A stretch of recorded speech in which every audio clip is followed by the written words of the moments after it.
Welcome to the Cycle Coach Show. Empowering conversations on menstrual cycle coaching. We're your hosts, Claire Baker and Lauren Olivia Hughes.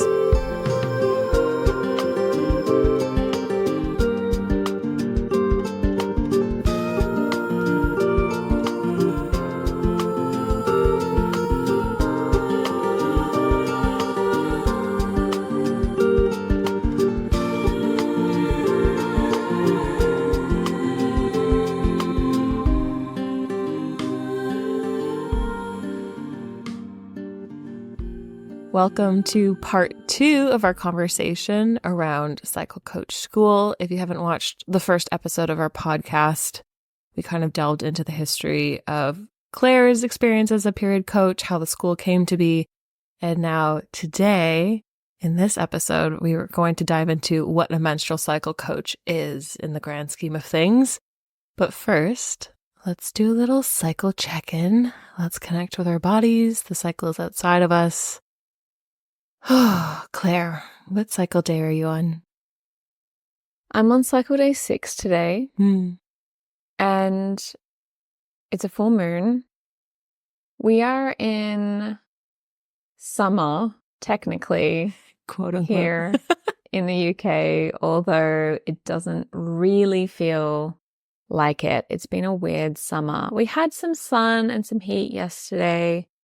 Today, it was raining when Lauren and I took a walk this morning. So it's a bit of an up and down summer, but I feel like it is in moments like this where I do really learn a lot about the nuance and the complexity of seasonal living and can take this experience of an up and down summer into the reality of also having a menstrual cycle, because the inner summer, the ovulatory phase, the fertile window, can also be a polarizing time for a lot of people. And it isn't always sunshine and rainbows and like unicorn life when we're ovulating. We don't always feel like a superwoman or a super person. And so as much as I begrudgingly a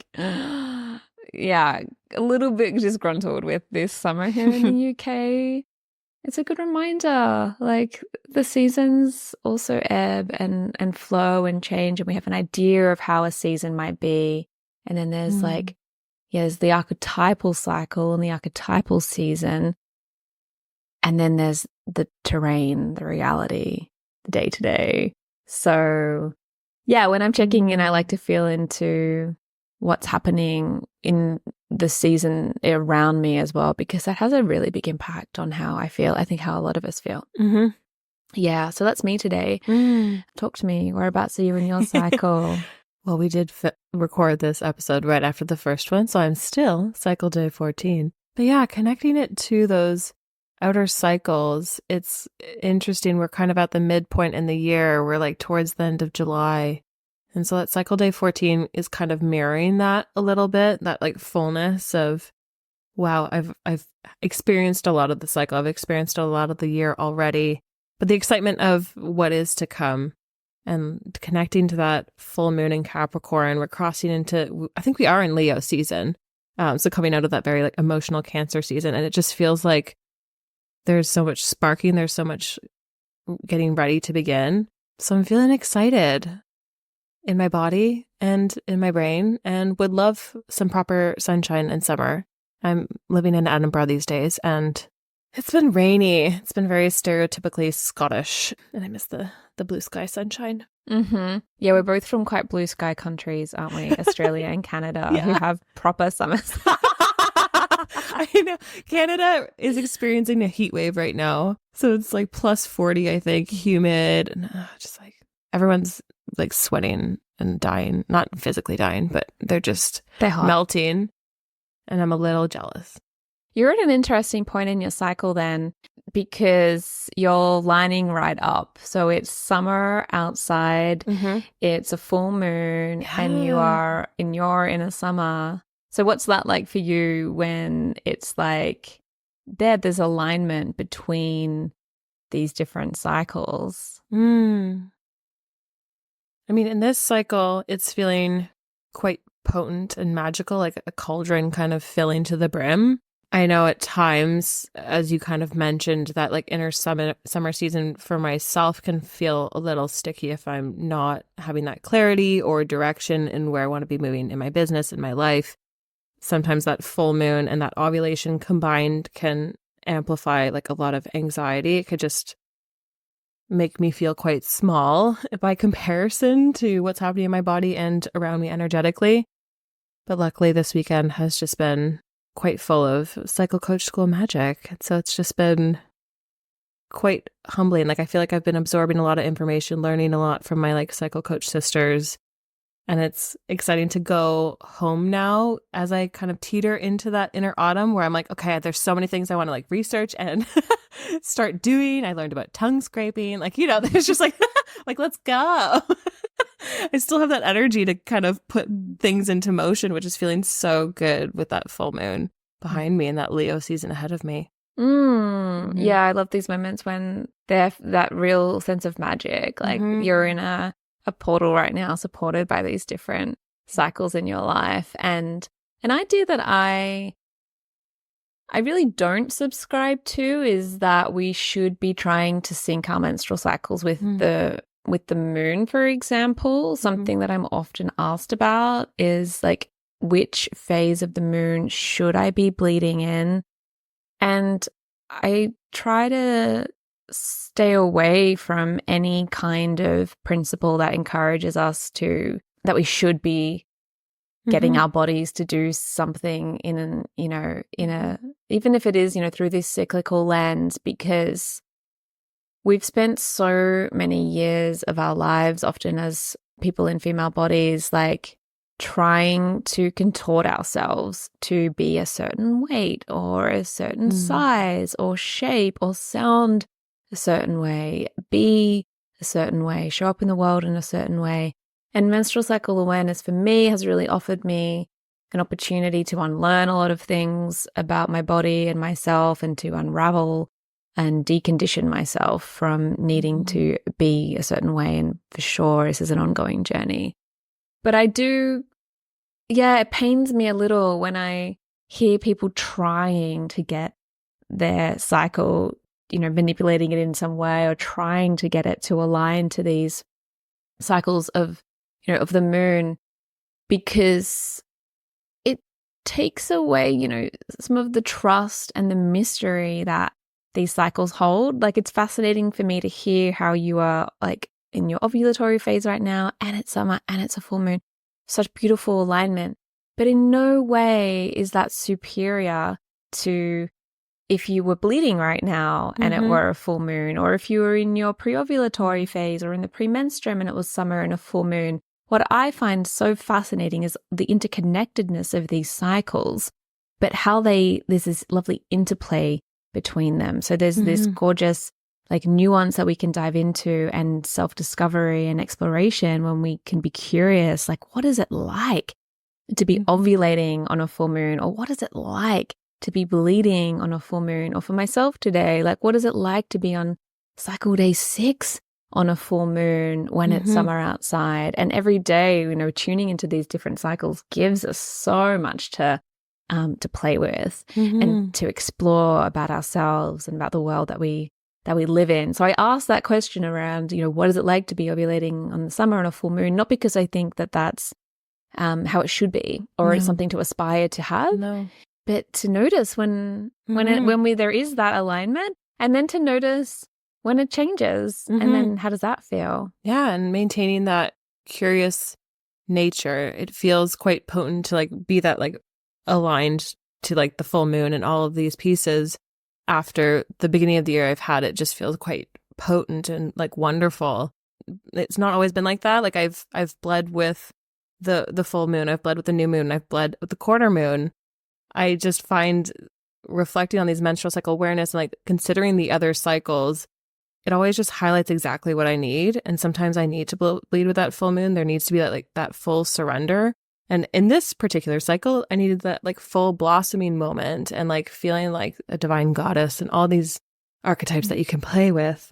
But there are seasons where my cycle has shifted and it just feels quite on the nose at times of like the lesson I need in that moment. So staying curious is my favorite piece, like not trying to cycle sync, not trying to like fit into, like we're often moving out of that masculine 9 to 5 daily structure, but not trying to force ourselves into a 28-day structure, because that doesn't work as either. Like we are always going to shift within our menstrual cycle as our life cycle continues, as the seasons continue. It's kind of like if you think of the solar system and you see all the planets and how they like whip around in different, like you're not aware of like the different cycles that are happening around you. And it's quite magical just to like tune in with that like cycle check-in to like notice what's landing. Yeah, we always check in with the the entire cosmic forecast, like the lunar cycles, the weather, like the seasonal check-in. We have people who take our training who don't have a menstrual cycle, whether they may be pregnant or experiencing amenorrhea, maybe breastfeeding, maybe postpartum, maybe have already experienced menopause and in that postmenopausal phase. Like there's so many, maybe taking birth control, like there's so many reasons also why, female body beings don't have a menstrual cycle as well. And we're all cyclical beings, so these questions can also, it's appropriate for all humans to check in to see like, right, what's happening? How are we feeling in a certain phase of our lives? What's happening creatively for us? And it's really a value that we hold dear at the school. And although certainly the menstrual cycle is at the heart of what we teach and what we share, and as you and I shared earlier, it's really what led us both to this work, it doesn't end there. The menstrual cycle is one cycle, and it's a beautiful one, and it's a powerful one, and it's one that's embodied, we embody it very literally. It is integrated into our physical body if we're female. So it's an incredible tool.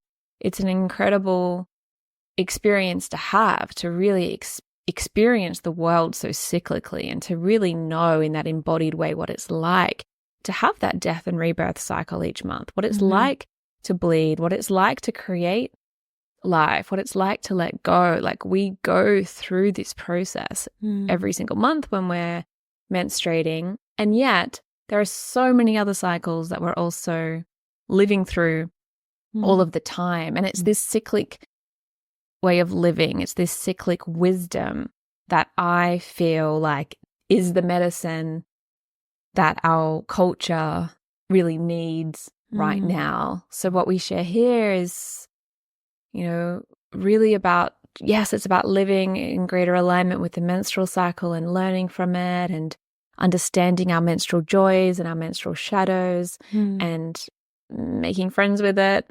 exploring, the power and potential of tuning into each phase in our cycle and living our life in alignment with it. And then it's also tuning into the other cycles around us as well, because at some point our menstrual cycles will also stop. And so I want to feel like I'm always able to live a cyclical life, moving beyond these linear modes of productivity. So this is something that we really hold dear to us at Cycle Coach School. And I think it's something that also differentiates us from other trainings that might be more focused, purely on the physiology or looking at the hormonal fluctuations. Definitely that's something that we, of course, include in our educational component. It's essential to understanding how we can support women and folks in a female body, but like then what's beyond that as well? What else is going on in our lives right now?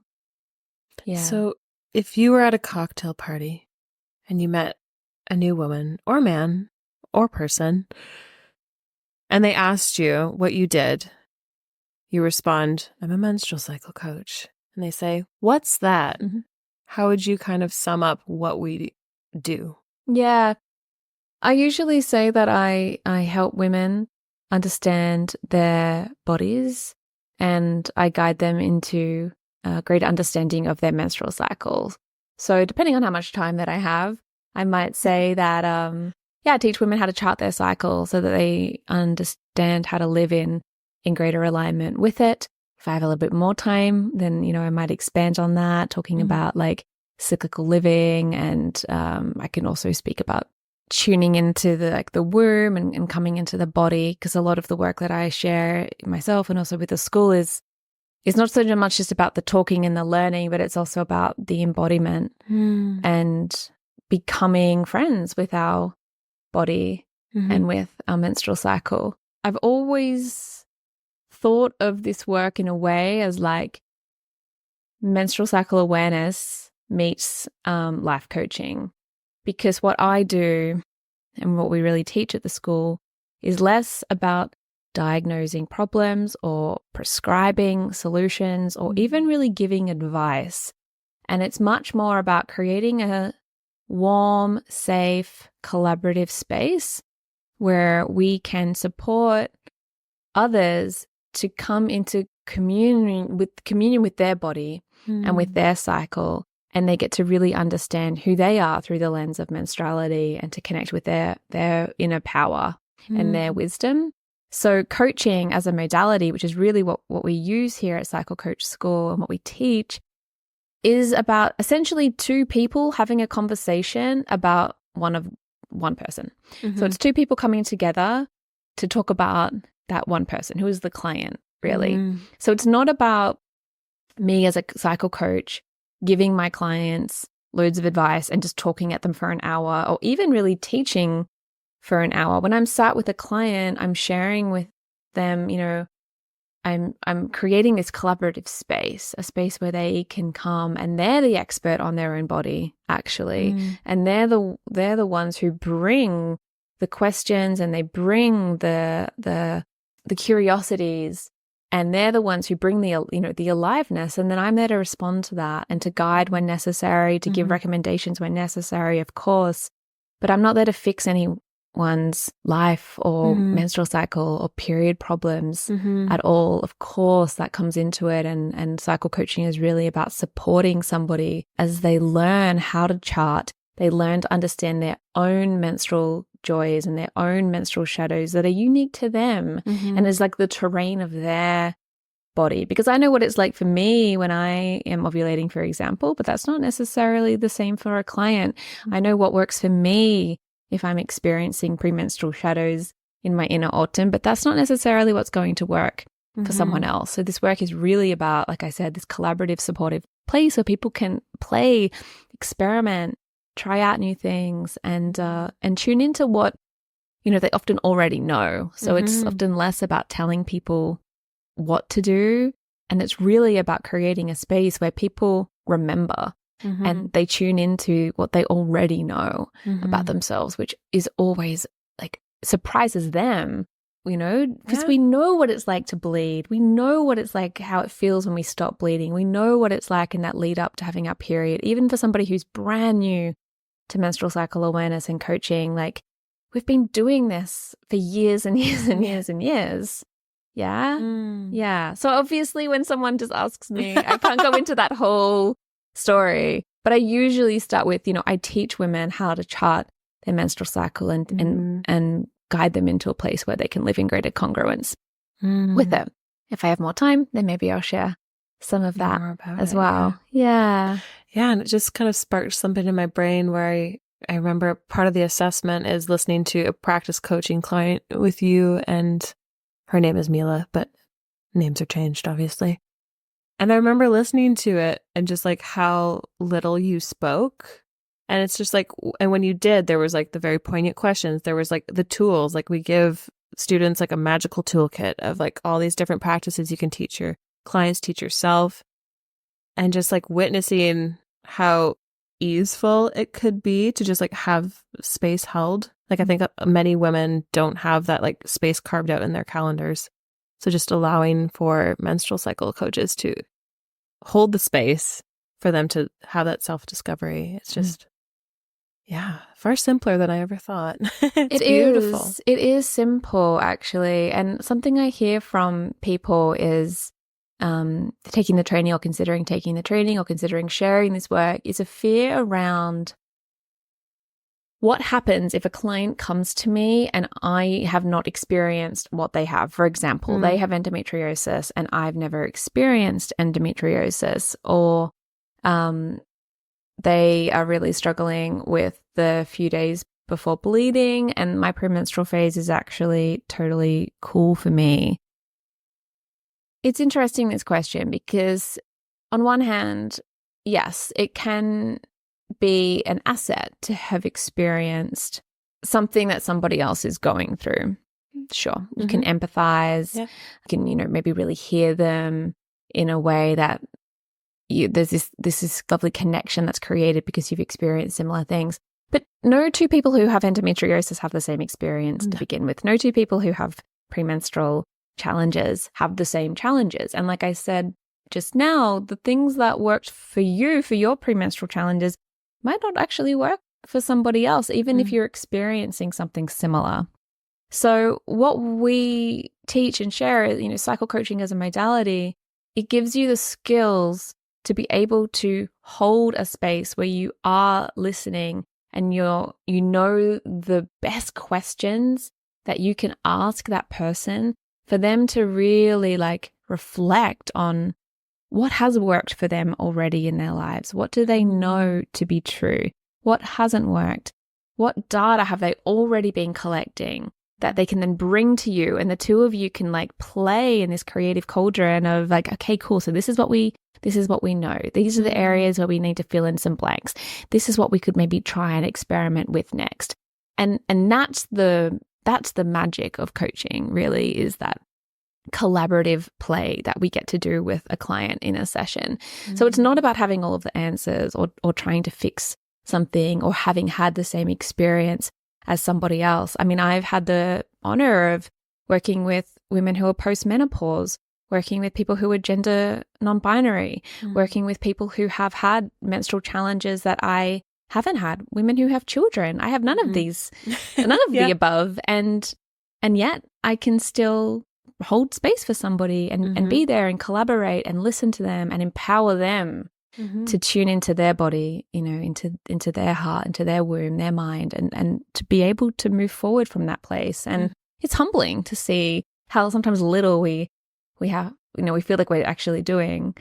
And watching our client, because they're the ones who go out into their life and they're the ones who make the changes. They're the ones who do the charting. They're the ones who experiment and play. And so remembering that there are skills to learn as a facilitator. Yes, absolutely. And this is what we teach.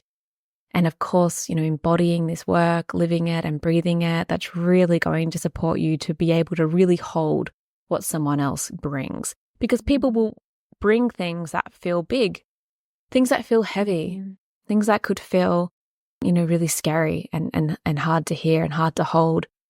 But that's the skill, that's something that we can actually develop. Absolutely. And I mean, we spoke about this yesterday where many of my clients are in business. And so it takes on a bit of a lens of almost business coaching at times.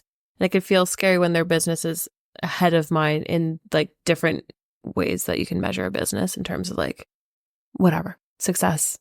There's different variations of success too. But it can feel intimidating to coach these women when there is that imposter syndrome or fear of what if they ask something and I don't know? But it's just coming back to that foundation of menstrual cycle awareness, of being curious and exploring different avenues and not expecting yourself to know all the answers, because you never will. Because even as you get to know your menstrual cycle and you start charting, it's going to change because you're going through a different life cycle or the weather's doing something or whatever. It's just quite potent to ground into.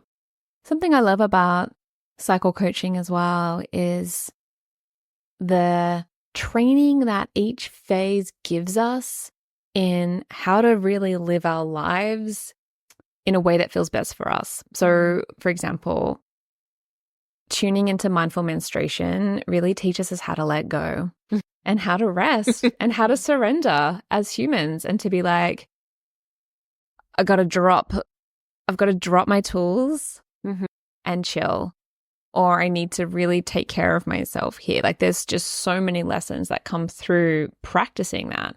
And then pre-ovulatory phase, there's so many lessons that come through there for me around pacing myself and around trusting the timing and not needing to go from 0 to 10 and prioritizing, being discerning with where I put my energy. That's an incredible skill to be practicing with a client, you know, as a coach, to be working with someone on practicing these skills on how to be a human. The ovulatory phase, the lessons there around pleasure and around, you know, being in the body and celebration and gratitude and joy. For some people, ovulation sucks.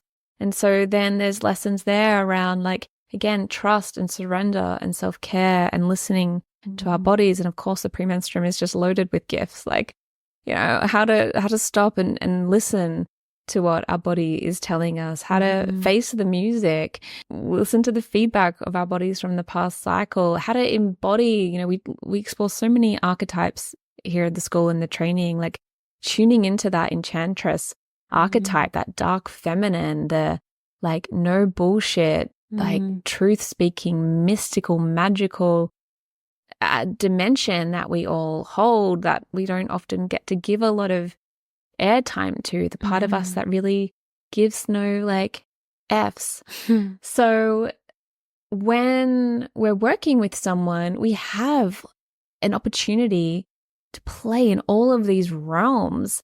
And if somebody's having a hard time in a certain phase, it doesn't really matter if you've not had that same experience, because you go with them on their journey into that phase, and you know, like, what the gifts are, the potential gifts are of that phase, what the potential joys are, the potential shadows. You have those learnings, and then you get to really play with that with a client. And I love that. I find that really fun. And what's so cool about working with people who have menstrual cycles is that each time you meet in a coaching session, you're both usually at different places in your cycle. So particularly if you're meeting someone every couple of weeks, which is the rhythm I usually take on with a client, that's really cool, because you're meeting each other in different phases. And that's so beautiful. Then what comes to a session, like the chemistry, you know, that changes each time, because you're in a certain point in your cycle and your client is somewhere else as well. And you get to see how somebody ebbs and flows across their month. So there's always so many cool, you know, pathways that we can take, even just, you know, with that cycle check-in. So yeah, this is what I love about cycle coaching, is the threads that we can go down and playing with all of these different cycles. We have a really cool tool that we teach our trainees how to share with others, which is called the Cycle Wisdom Map.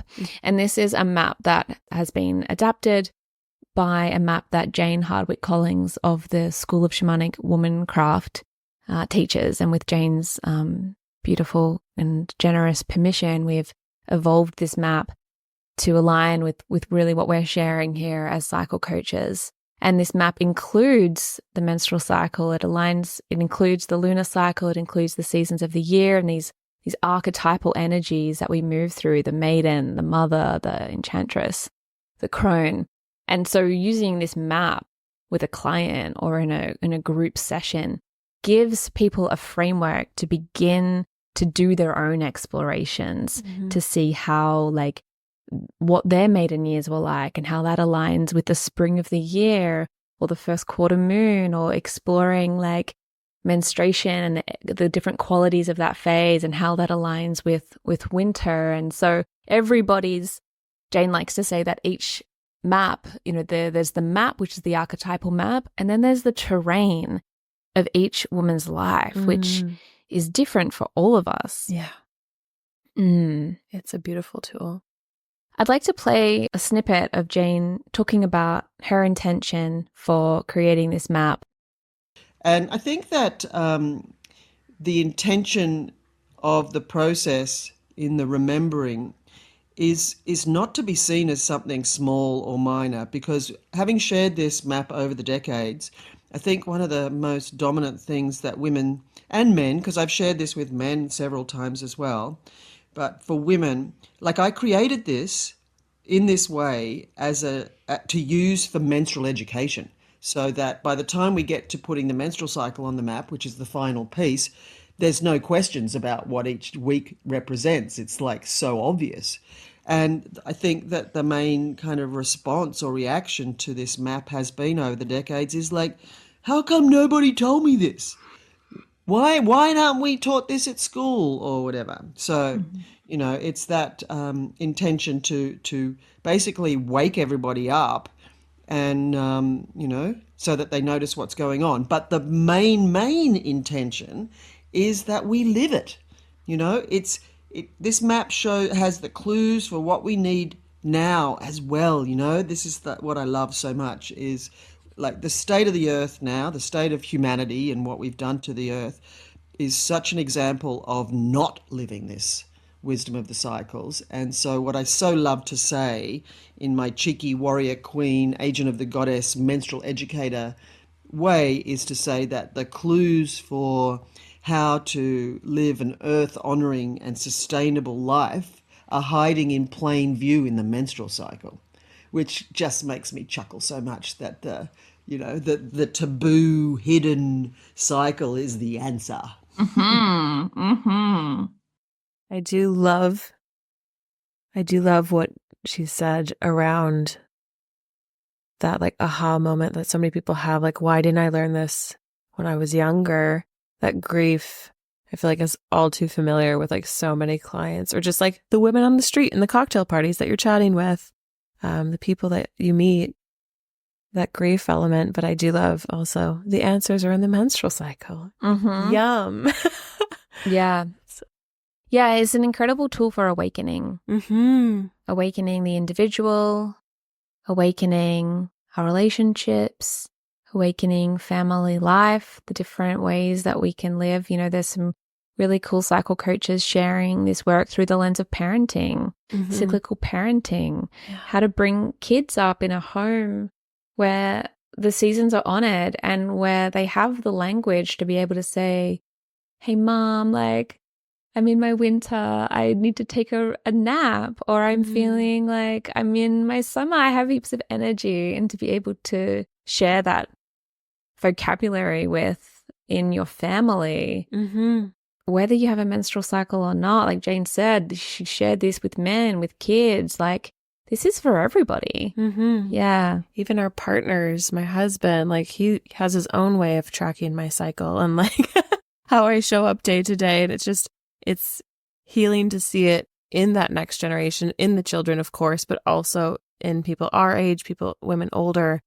It's just so transcendent, really. And it really needs to be shared across so many different industries in so many different ways, which is, as I said in a previous episode, there's just so much room for this work for everybody, because, you know, pick an area of life and you can see where cyclical living and understandings would help to improve that, whether that's, you know, in our like political landscape, or within medicine and research, or within the arts and creativity, whether it's in our financial systems, our health and well-being.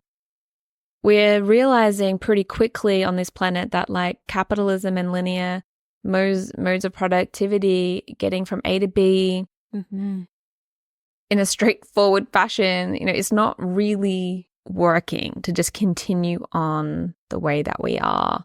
And so I like to think that menstrual cycle awareness really does have the potential to answer some of the questions that we have right now around sustainability and around more collaboration and love and healing on the planet. And I know that in this lifetime anyway, my work is really with the individual, and it's with that person in front of me in a coaching session, or the group, you know, that I'm facilitating, and trusting that ripple effect that, you know, it has to start with us. And what a great invitation to like such a diverse crowd of potential cycle coaches, because it's like you as Claire Baker will never appeal to everyone, as Lauren Olivia Hughes, will never appeal to everyone. So like, what a beautiful opportunity to bring those people in from the corporate sphere, the queer community, just the arts, the sciences. We have people who come from like that very physiological background, whether it's massage therapy or, psychotherapy is the brain, but just there's like so much room for everyone. And it's beautiful. I'd like to share another snippet from the training, which comes from one of our alumni, Vida, who came on to teach a guest lesson on female anatomy. This lesson really blew everybody away, didn't it? So we talk a lot about embodiment at Cycle Coach School. We can do the charting and we can do the talking and the coaching. And then also there is this really important aspect, which is actually coming back into the body. So we work a lot with breath, we work a lot with touch and with sound and movement. And these are, important tools that we use when we're meeting as a group. We share on how to use them with our clients. But this embodiment piece is really important. And Vida teaches really beautifully on this. Something that I loved learning about, always just something new to learn, was around the connection between our ovaries and our hip flexors, and then also our is it the uterus? The uterus and the outer labia. Outer labia. And then the clitoris and your inner legs. Clitoris and inner thighs. So cool. So yeah, let's hear from Vida sharing on these embodiment practices and making connections. So these 3 connections are the uterus, round ligament, and outer labia. We're going to talk about the connection there. Number 2, a connection between the ovaries and the hip flexors.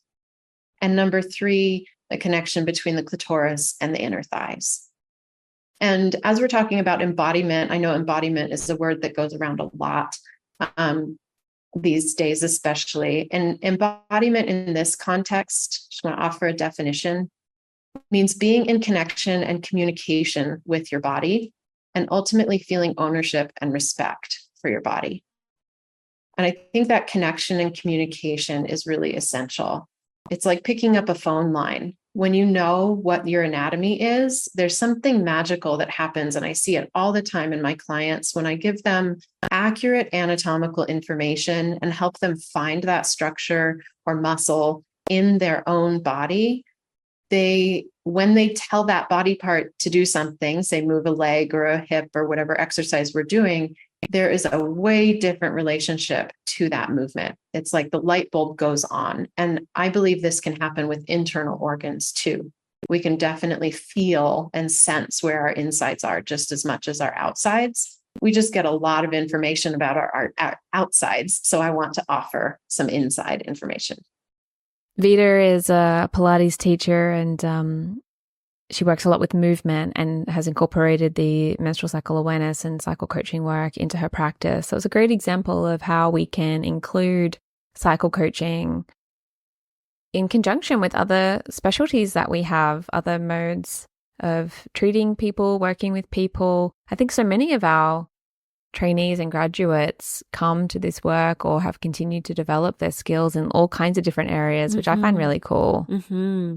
No, I think it's wonderful. Like either they come to us from a different modality and add the menstrual cycle awareness, or maybe they're entering that coaching sphere with the menstrual cycle awareness. And then there's like that kid in a candy shop moment of like when you're graduating and you're like, oh my gosh, I can study nutrition. I can study FAM.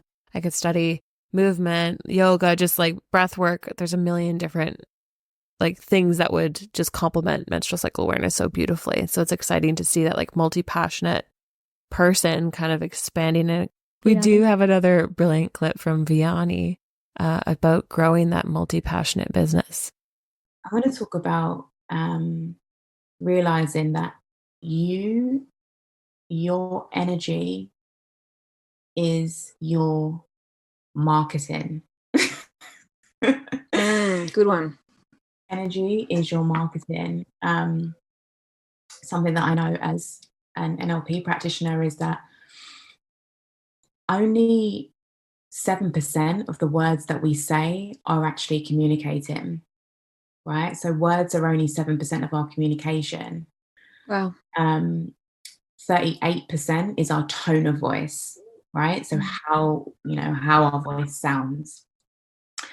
And 55% is our physiology, or you can also call that your energy. So I think knowing that, again, it takes that pressure off to try and be anything other than just yourself. Because when you are just yourself in your business, right, and you allow your energy to magnetize whatever it is, the right teachers to come your way, the right resources to come your way, the right sisterhood to come your way, the right clients to come your way, the right ideas to come your way. When you allow your energy to lead and to guide you, business becomes so much fun. It becomes so much more fun, and it becomes an experiment of life, because you are now playing with what you're capable of doing within your business. So energy for me, understanding that my energy is going to speak to the right people. You know, me talking right now in this audio, I may not be resonating with some people, and that's absolutely fine. I'm not here to be here for everyone. I know that the words that I speak and the energy that I have is going to attract the people that need to be or want to be, or, you know, are going to be activated by my message, right? So energy is a huge, huge piece. So Vianney is one of our guest teachers, and what she offers her community is a combination of menstrual cycle coaching, NLP, hypnotherapy, human design. And I like hearing her speak about the importance of energy. And this reminds me why I love being self-employed and why I love working as a coach and as a cycle coach, because I get to combine all of the things that I'm really passionate about and that I believe in. And depending on the individual in front of me, you know, I can bring those gifts forward. I can move into that beautiful embodiment work of really exploring the female body and anatomy with a client. I could be talking about the archetypes and playing with a client, using those to maybe approach a challenge in their life by embodying more of that archetypal energy. Or we could be speaking very practically about how to navigate the, you know, parenting with a menstrual cycle or creative projects at work. Like the scope of practice, it's so vast. And of course it's limited too at the same time. There are certain things, you know, that we simply just do not do. And I really firmly believe that we need to know, you know, where the edges of our scope of practice are in order to feel confident in the things that we can do as cycle coaches, which is so much. It's like, if it's not a yes, if it's not like a hell yes, then it's a no. And, you know, it's also the same with cycle coaching. When we know what is beyond our scope of practice and we can comfortably communicate that to people, then there's like this like universe of possibility that then opens up. When we're sat with an individual in front of us, it's so creative what can emerge with all of the different dimensions that cycle coaching offers. And that's what keeps it really exciting and interesting for me. And I love them being able to incorporate other interests that I have. Like, for example, right now I'm really diving into neurodivergence, which is also a topic we're going to have on an upcoming episode.